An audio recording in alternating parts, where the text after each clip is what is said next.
The truth is, it's way harder to grow now than what it was 5, 10 years ago on social media. Well, hey friends, welcome back to the podcast. I don't know what podcast number this is, but by the time you listen to this, I will now be 53. Happy birthday to me, right? And so I just felt like I needed to say that right at the beginning of the podcast. I don't know why.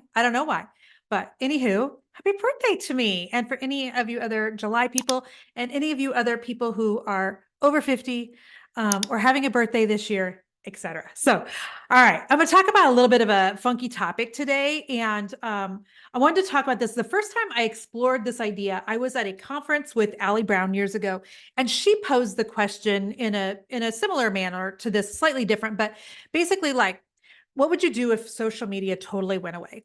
And how would you still like reach out to your clients and things? And so the other day I was thinking about some of my current frustration with social media. And if you did not listen to the podcast I just recently did with what happened when I did a 30-day experiment with doing a reel every day for 30 days, I want you to go find that. I am literally going to type as I'm recording here and find you the podcast episode number. Because what I've been told and what some of you have maybe been told is, hey, if you want to grow your social media accounts, you've got to do reels. And if you really want them to grow, then you got to do reels every day. So I went ahead and did a reel every day. And what happened was not at all what I thought to happen. Okay. It's episode number 458. Can Instagram Reels really grow your business? But the actual title could have been, this is what happened to my Instagram account when I did a reel a day for 30 days. You're not going to believe what happens to it. So I want you to listen to that. So that left me feeling just a little bit like womp womp, because it's difficult to put in so much time, effort, energy, and if you're running ads, dollars to social media and feel anymore as though we get back so little in return. Okay. And, because I've been on social media as long as social media has been around, you guys. I mean, I feel like I was in the first 5 people to have a Facebook business page. Okay, not really, but I did start my Facebook business page really early, which is why it has 365 or 70,000 followers.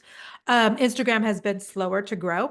And then I did my Instagram, you can go back and listen to that podcast episode, my testing to see what would happen if I did a reel a day.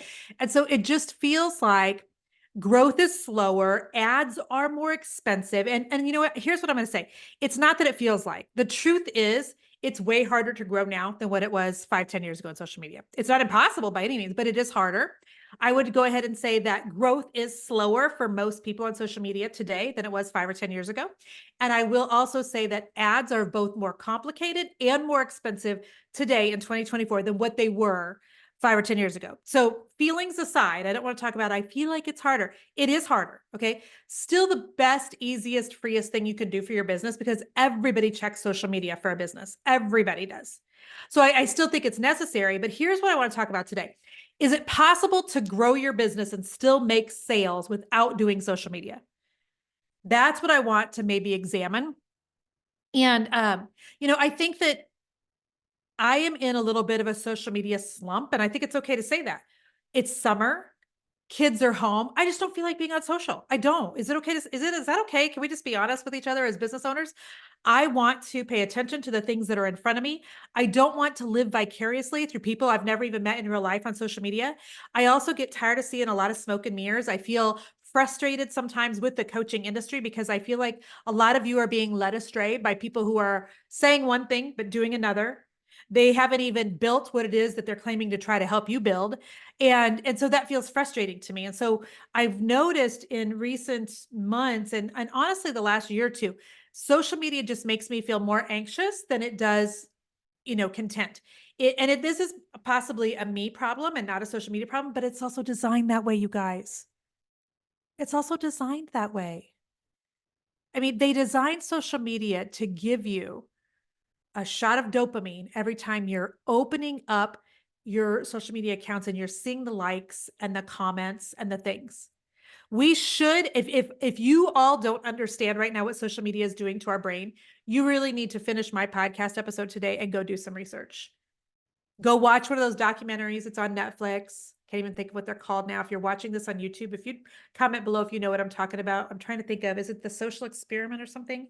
There's several, but it talks about what social media is doing to our brains, how it's affecting our brains, what it's doing to our kids' brains. And the truth is, I wish that I could just get off of it permanently. Can I say that too? Is that all right? I wish I didn't have to have it. So then that takes you to like the question, well, okay, so as a business owner, is it even possible to grow a business without social media? That's what I want to talk about today, because I am seeing a slight shift. I am seeing some people getting off of it a little bit more. Let me give you some examples. Sandra Krakowski, who was my first business coach ever, just basically left Facebook. And I always like admire Sandy for just sticking to her guns and being exactly who she is. And she was like, you know what? I'm tired of this. I'm tired of the nonsense. It's not what it used to be. It's divisive. People are not friendly. And so she got off, and I'm like, holy smokes, she has over 1 million followers, you guys. I think of Anthony O'Neill, who I have met in real life. We used to be in a mastermind together. He used to work for Ramsey Corporation. I think this is his second or third year in a row that he is taking off July for his birthday month. It's my birthday month too, Anthony. I should do it too. He's actually going to be on the podcast in the next couple of months, so stay tuned. Make sure you're subscribing. But he takes the whole month of July off of social media. I'm like, that's amazing. I know some influencers / podcasters who are in the middle of a sabbatical. I am going to be interviewing, should I even tell you or should I not tell you? Annie Downs coming up this fall, and we're going to be talking about her prepping for, ways she could perhaps take a social media, just reprieve for a little bit, because the truth is it's not doing good things to our brain. That's the bottom line. All research shows it's not doing good things to our brain. The number of hours that we are spending every day on our phones.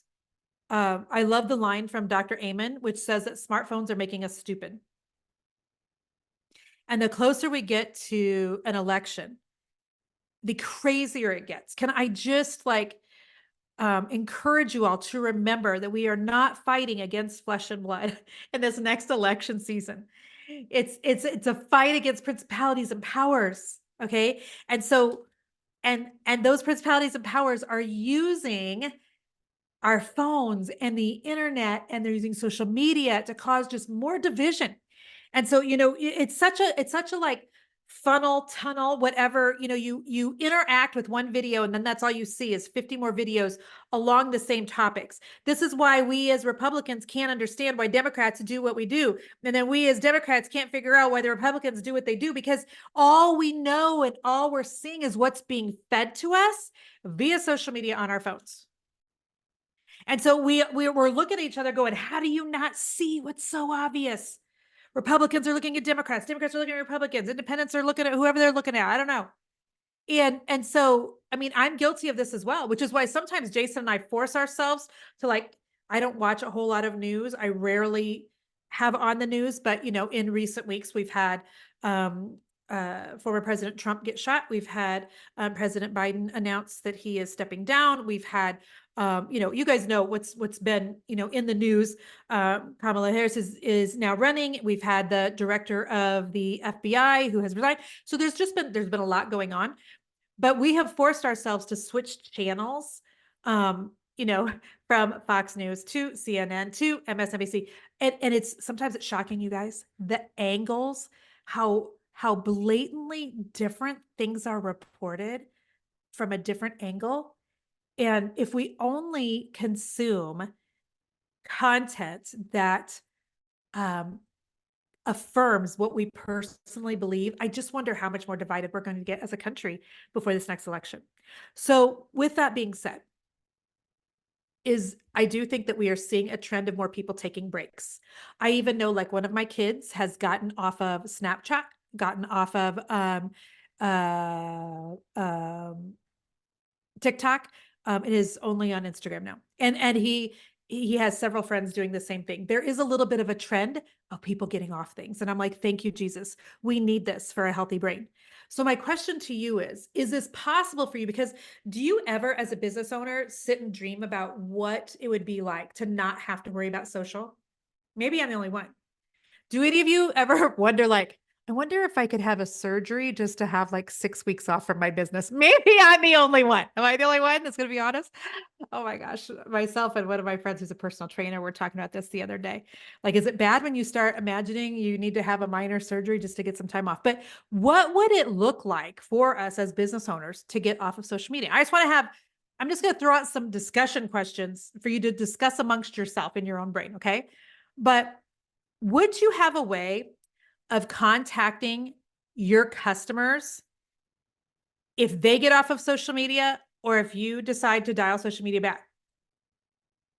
Do you have a way of contacting them? The only way that you really can is via a mailer that you're sending in the mail or email. And so if you don't have an email list, oh my gosh, I mean, you literally have got to have an email list in 2024. You absolutely have to. And so, I have plenty of other podcast episodes about email lists. Let me see if I can bring one up. But if you don't understand why you need an email list, you can go listen to episode 239, 205. 380 is about building the right email opt-in. If you don't know how to build an email list, then I want you to go to equipped360.com. That's my software that can grow an email list. It's EQUIPT, equipped360.com. And this is an all-in-one marketing tool that'll build your email list, allow you to speak with people. It will allow you to schedule all of your social media as well. But I want you to just think about it in terms of an email list, because the only way you could, that I can foresee, potentially get off of social media is if you A, hire it out, B, contact people through mailers and email only. Then you could get off social. You have to have an email list. If you want to stay on, like keep a social media account, but just never post it, then you're just going to have to run ads. You're going to have to do Facebook ads. You're going to have to do Instagram ads. You're going to have to do ads on whatever platform that you're on. But I think that it is time that we begin to start thinking about how would you make any sort of sales if your social media was gone? Because if it's the only thing that you're relying on, I'm telling you, friends, it's when the ocean goes out that we see who's been caught swimming with their pants down. Gosh, who said that? I'm not quoting him perfectly, Warren Buffett, but it's something like that. That when the tide goes out, we now see who's been swimming with their pants down. If the tide goes out, meaning if Mark Zuckerberg wakes up tomorrow and he's feeling froggy and decides to start charging us all for Facebook, you're either going to have to pay to play or you're going to figure out another way to get a hold of people and make sales. If tomorrow Instagram goes down forever, how are you still going to make money? If the only way you've been making money is on Instagram stories, how are you going to make money? I think this is a valid question because I have always been the girl that talks about multiple revenue streams, never putting all of your eggs into one basket, making sure that you are protecting and stewarding well what God has given you on this side of heaven. That includes thinking through, okay, do we think that it's ever going to happen? Probably not. But did we ever think that 2020 and a pandemic that would close down the world for months would ever happen? No, we didn't. And if you did not learn anything from March of 2020, know this: there are things that can hit us as a country, as a world, as just people in general that can change everything in a nanosecond.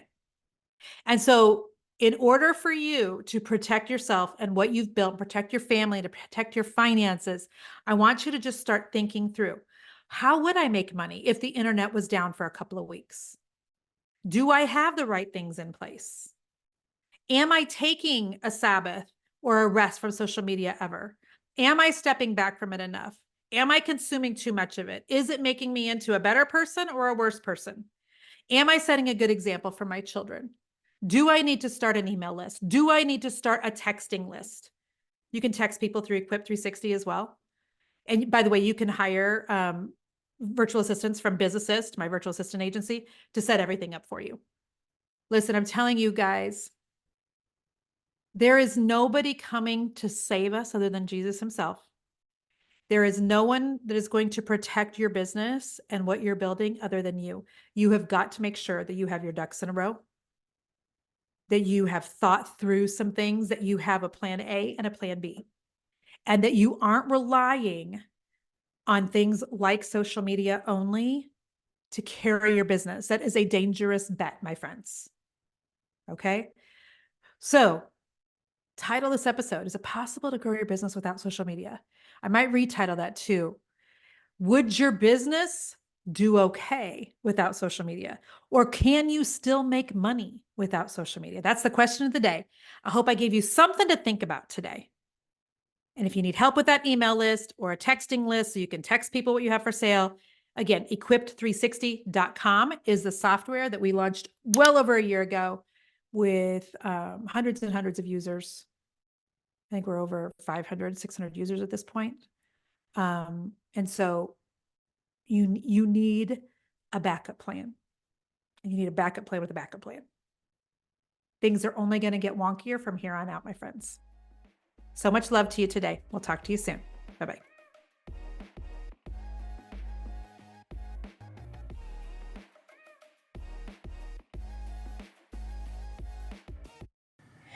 Easton, is that the right saying? Google that for your mother. Warren Buffett said it. It's something like, it's when the tide goes out that we all see who's been swimming with their pants down. Meaning they've been trying to fake it till they make it.